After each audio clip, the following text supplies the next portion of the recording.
दोस्तों साथियों अस्सलाम वालेकुम। अपने चैनल दस्तक में इफ्तिखार मिर्ज़ा के साथ आठवां कनाडा से आपकी खिदमत में हाजिर हूँ। गुजारिश है कि मेरे चैनल को सब्सक्राइब करें और अपनी कीमती राय से मुफीज करें। इमरान खान न्याजी का शिकवा यौम तकरीम शहदा पर आर्मी चीफ का पैगाम, एग्जैक्ट कंट्रोल लिस्ट के ऊपर नाम किस किस का, अनोखा बेंच और बचाओ बचाओ की सदाएँ कहाँ से, और पीटीआई के वो रहनुमा जो पीटीआई से अलहदगी इख्तियार कर चुके हैं या कर रहे हैं, उनके ऊपर पीटीआई का मौक़िफ़ क्या है। तो इन तमाम पॉइंट्स को मैं डिस्कस करने की कोशिश करूंगा आज के इस वीलॉग में। तो सबसे पहले मैं एग्जैक्ट कंट्रोल लिस्ट का जिक्र करता हूं। इसके अंदर 600 के करीब पीटीआई के रहनुमाओं के नाम नो फ्लाई लिस्ट के अंदर आ चुके हैं, और इमरान खान न्याजी, बुशरा पिंकी और मुराद सईद के भी नाम इसके अंदर हैं। तो इमरान खान न्याजी चूँकि ये पिछले दिनों ये इशारे कनायतन ये कह चुका है कि मैं मुल्क से बाहर जा सकता हूँ, कभी अपने बच्चों का तज़किरा करके, कभी जमामा खां जो इंटरनेशनल एस्टेब्लिशमेंट के साथ मिलकर इमरान खान न्याजी को पाकिस्तान के अंदर से निकालना चाहती है, और फिर इमरान खान न्याजी के कुछ बयानात भी इसी तरफ इशारा करते हैं कि वो पाकिस्तान से बाहर जाना चाहते हैं, वो इन तमाम मुकदमा से जान छुड़ाना चाहते हैं, कोई डील करना चाहते हैं हुकूमत के साथ, रियासती इदारों के साथ। मगर ये होगा नहीं, क्योंकि ये हीनियस क्राइम के अंदर ये मुलवस हैं, और क्राइम्स अगेंस्ट स्टेट इसके अंदर मुलवस है। उन्होंने रियासत की रिट को चैलेंज किया है, तो इसलिए जो है ना, इनका पाकिस्तान के अंदर रहना बहुत ज़रूरी है, ताकि पाकिस्तान के मौजूदा कानून के मुताबिक इनको कैफरे करदार तक पहुँचाया जाए।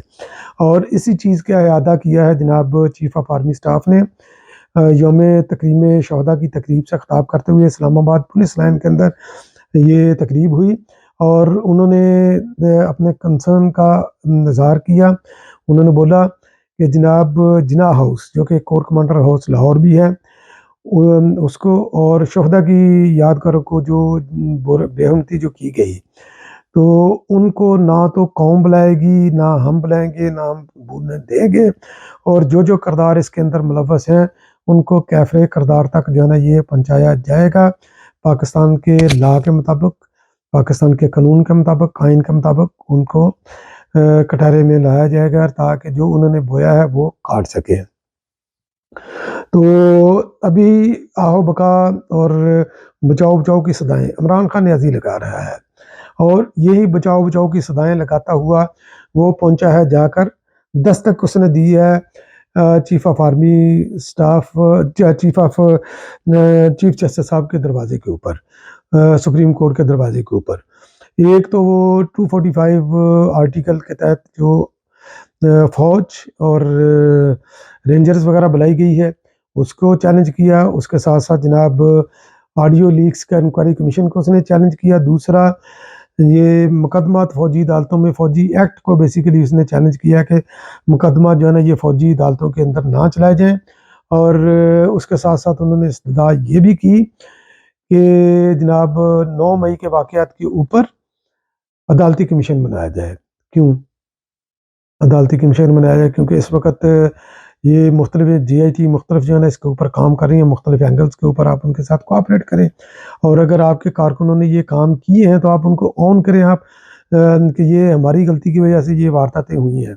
खैर, ये जो ऑडियो लीक्स के ऊपर, और दूसरा ये इमरान खान न्याजी ये पटिशन लेकर गया है, तो उसके ऊपर जनाब चीफ जस्टिस साहब, क्योंकि वो मुंतजर ही थे, तो वो उन्होंने 5 रुकनी बेंच बना दिया। तो 5 रुकनी बेंच के अंदर तमाम वो जज साहबान हैं, जनाब जस्टिस उमर ताब बंदयाल साहब, एजाजुल एहसन साहब, जस्टिस मुनीब अख्तर साहब, जस्टिस शाहिद बही साहब, जस्टिस हसन रिजवी साहब, इन सब के ऊपर जो है ना सुप्रीम जुडिशल काउंसिल के अंदर इनके रेफरेंस पड़े हुए हैं, जिसकी सुनवाई नहीं हो रही। और ऑडियो लीक्स के अंदर इस चीफ जस्टिस उमर ताब बंदयाल की सासू माँ भी हैं, उनकी भी एक ऑडियो है। तो किस हैसियत से ना तो इनके पास कोई अखलाकी जवाज़ है, ना कोई इनके पास कानूनी जवाज़ है कि उस बेंच का वो हिस्सा बने। यानी कि अपने ही खिलाफ जो इंक्वायरी बैठी है उसी के ऊपर जनाब ये बेंच की सरबराही कर रहे हैं। कमाल है ना जनाब इनका, इतने बड़े ये फनकार हैं। तो हालांकि इसके अंदर सुप्रीम जुडिशल काउंसिल का जो है एक कोड ऑफ कंडक्ट है, तो उसके अंदर ये तय हुआ था कि अगर यानी कि इस तरह के बेंच जिसके अंदर, या कोई भी मुकदमा जिसके अंदर आपके रिश्तेदार हों, आपके करीबी दोस्त हों या आपका किसी भी तरह इंटरेस्ट हो, चाहे माजी में रहा हो, तो आप उसके अंदर जो है ना ये नहीं बैठ सकते। तो ये तो खैर अखलाक से गिरे हुए लोग हैं, जिस तरह की ये हरकतें कर रहे हैं, तो इनसे किसी भी चीज़ की जो है ना ये तवक्को की जा सकती है। तो पीटीआई के लोग जो पीटीआई को छोड़कर जा रहे हैं, उसके अंदर पीटीआई ने मौक़िफ़ बड़ा जो है ना ये मज़क्का है, इस मौक़िफ़ उन्होंने अपनाया। तो किसी भी जमात के लिए बड़ी शर्मिंदगी की अलामत होती है और उसकी उसके सियासी जमात होने के ऊपर एक बहुत बढ़िया सवालिया निशान होता है जब उसकी मरकज़ी क़यादत इस सतह पर अपनी पार्टी से इख्तिलाफ़ करके पार्टी छोड़ कर जाए और बल्कि सियासत से ही किनारा-कशी इख्तियार कर ले। ये और जो है ना ये बुरी बात होती है। तो बेसिकली पीटीआई ना पहले सियासी जमात थी, ना अब है, ना आइंदा होगी। ये एक अरेंजमेंट था, एस्टेब्लिशमेंट ने एक रिवेंज लिया पाकिस्तान के पॉलिटिकल सिस्टम के खिलाफ जब मियाँ नवाज शरीफ को समझ आई सियासत की कि सियासत के अंदर कन्फ्रंटेशन नहीं होती बल्कि जो है ना डायलॉग्स होते हैं और मशावरत होती है। तो मोहतरमा बेनज़ीर भुट्टो ने इस चीज़ को भांगते हुए सीओडी किया और उसी सीओडी के ऊपर जो है ना ये इमरान खान नियाज़ी के भी दस्तखत हैं। तो ये सीओडी जो है ना एस्टेब्लिशमेंट को भाया नहीं, क्योंकि इन जमातों ने यह तय किया था कि हम एक दूसरे के साथ साजिश नहीं करेंगे, जमहूरी सिस्टम को चलता रहने देंगे और एस्टेब्लिशमेंट को जो है ना उसके तमाम रियासती इदारे को उसकी हदूद में रखेंगे। तो इस जो है ना इस सीओडी के खिलाफ जो जमातों ने जो गठजोड़ किया था, उससे रिवेंज लेने के लिए इमरान खान नियाज़ी को लॉन्च किया गया और ज़हीरुल इस्लाम ने इसका एतराफ़ भी किया था चंद माह पहले। जो ज़िमनी इलेक्शन हो रहे थे उसके अंदर उन्होंने इस चीज़ का एतराफ़ भी किया, ये भी यानी कि मैं अपने पल्ले से नहीं कह रहा। तो बेसिकली ये अरेंजमेंट थी, एक ताश का महल खड़ा किया था एस्टेब्लिशमेंट ने और पिछले तकरीबन 1 साल से जितनी शय हमारी सुप्रीम कोर्ट इसको दे रही है साल से ज़ायद के अरसे में, तो पीटीआई ज़ाहिर है कि पीटीआई ने अपने आप को बहुत अच्छा मौका था अपने आप को सियासी जमात बना लेती, मगर उन्होंने जो है ना ये ताश का महल ही अपने आप को बनाया, एक अस्करियत पसंद और मुहिम जो ही बनाया उन्होंने और जिसका नतीजा जो है ना ये क्योंकि दरगुजर करते रहे पीटीआई की बहुत बड़े ब्लंडर्स को, तो इसलिए 9 मई का वाक़या हुआ। तो 9 मई का वाक़या हुआ, ज़ाहिर है कि इस अस्करी संधि का बोझ कौन उठाएगा? तो रहनुमाओं ने अलहदगी इख्तियार कर ली, मुतअद्दिद रहनुमाओं ने, बहुत नाम है तकरीबन मेरा ख़्याल है कोई इस वक़्त कोई 3 दर्जन के करीब होंगे जो चीदा रहनुमा में जिन्होंने पीटीआई से जो है ना किनारा-कशी इख्तियार कर ली। कुछ ने तो दीगर में सिर्फ़ चंद एक ही हैं जिन्होंने दीगर पार्टियाँ जॉइन की, अदरवाइज़ जो है ना सब ने जो है ना वो इस वक़्त वो वेट एंड सी की पॉलिसी पर या उन्होंने सियासत से किनारा-कशी इख्तियार की। तो शीरी मज़ारी गिरफ़्तार हुई रहा हुई, उन्होंने पीटीआई ने मौक़िफ़ क्योंकि ज़ाहिर है कि इस नदामत से बचने के लिए क्योंकि जो है ना उज़्र गुनाह जो है ना वो गुनाह से जो है ना बदतर होता है। तो उन्होंने जनाब जो उज़्र पेश कर रही है पीटीआई वो कह रही है कि जनाब शीरी मज़ारी इसलिए जो है ना सियासत किनारा-कशी क्योंकि उनको थ्रेट था कि उनकी बेटी के साथ जो है ना गैर अख़लाक़ी सलूक शर्मनाक सलूक किया जाएगा, जो कि मैं वीडियो के अंदर भी मैं बयान नहीं कर सकता। ये ख़ैर गलत प्रोपेगेंडा था पीटीआई का। तो ख़ैर इसलिए शीरी मज़ारी जो है ना पीटीआई कहती है कि वो इसीलिए अलहदा हुई, हालाँकि शीरी मज़ारी ने ऐसा नहीं कहा। मलिका बुख़ारी उनकी भी प्रेस कॉन्फ्रेंस के अंदर कोई भी इस तरह की चीज़ नहीं है। तो पीटीआई उसके अंदर मौक़िफ़ रखती है कि उनके 13 साल का बच्चा है, तो 13 साल का बच्चा है उसको अगवा कर लिया गया तो इसलिए वो सियासत से किनारा-कश हो गई। फिर उसके अलावा जो दीगर रहनुमा हैं पीटीआई के जो गिरफ़्तार हुए, वो भी यही मौक़िफ़ है कि उनके घरों के ऊपर छापे मारे गए, उनके चादर और चारदीवारी को पामाल किया गया, मिडनाइट के अंदर जो है ना ये छापे मारे गए, उनकी फ़ैमिलियों को हरासा किया गया। इस तरह की मुख्तलिफ़ जो है ना चीज़ें उनकी ख़वातीन को जो है ना ये उठाया गया, बच्चों को और इस तरह बहरहाल बुज़ुर्गों को इस तरह के जो है ना ये गलत एक्सक्यूज़ जो है ना ये दे रहे हैं। तो जो अपनी हज़ीमत जो पीटीआई की वह जो उसको नदामत उठानी पड़ रही है, अपने बंदों को वो सँभाल नहीं सकी, उनके पीछे नहीं खड़ी, तो इसलिए जो है ना वो जा रहे हैं क्योंकि रहनुमा वो होता है जो कारकुनों के दरमियान हो। तो अगर इन्होंने देखना है पीटीआई के जो वर्कर हैं, जो पीटीआई के फॉलोअर्स हैं, वो देखें जनाब मियाँ इफ्तिखार हुसैन को एएनपी के उसने अपने बेटे का जवान बेटे का लाश उठाई। तो वो कब्र के अंदर उसने बेटा उतारा मगर वो अपनी जगह पर खड़ा रहा, एएनपी के साथ खड़ा रहा, अपने नज़रियात के साथ खड़ा रहा। ब्लोर फैमिली उसने कई लाशें उठाई, एएनपी के साथ खड़े रहे। जो तर्ज़ सियासत था उनका, उसी नज़रियात पर वो खड़े रहे। चट्टान की तरह। पीपल्स पार्टी के जनाब जहांगीर बदर साहब, उनकी फैमिलियों को भी मार्शल लॉ के दौर में उठाया गया, उनकी पीठ पर भी कोड़े लगे, वो भी जेल में रहे, मगर वो पीपल्स पार्टी के साथ खड़े रहे।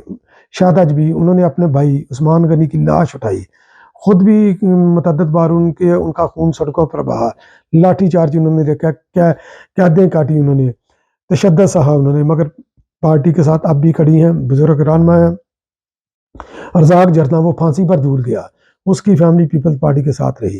काजी सुल्तान रावलपिंडी का 1.5 फुट का आदमी, 15 फुट के बंदे से ज़्यादा उसका बुलंद हौसला था। ज़ियाउल हक ने जो है ना वो अपने चीफ ऑफ जो ज़ियाउल हक की कत्ल की साजिश के अंदर उसको फंसाया और 5 साल कैद दी। वो बंदा खड़ा रहा, माफ़ी नामा लिखकर नहीं दिया, मरते दम तक शहीद जुल्फ़िकार अली भुट्टो के साथ वो खड़ा रहा। तो सियासी कारकुन जो है ना ये इस तरह होते हैं, वो खड़े रहते हैं नज़रियात के साथ, अपने कायद के साथ।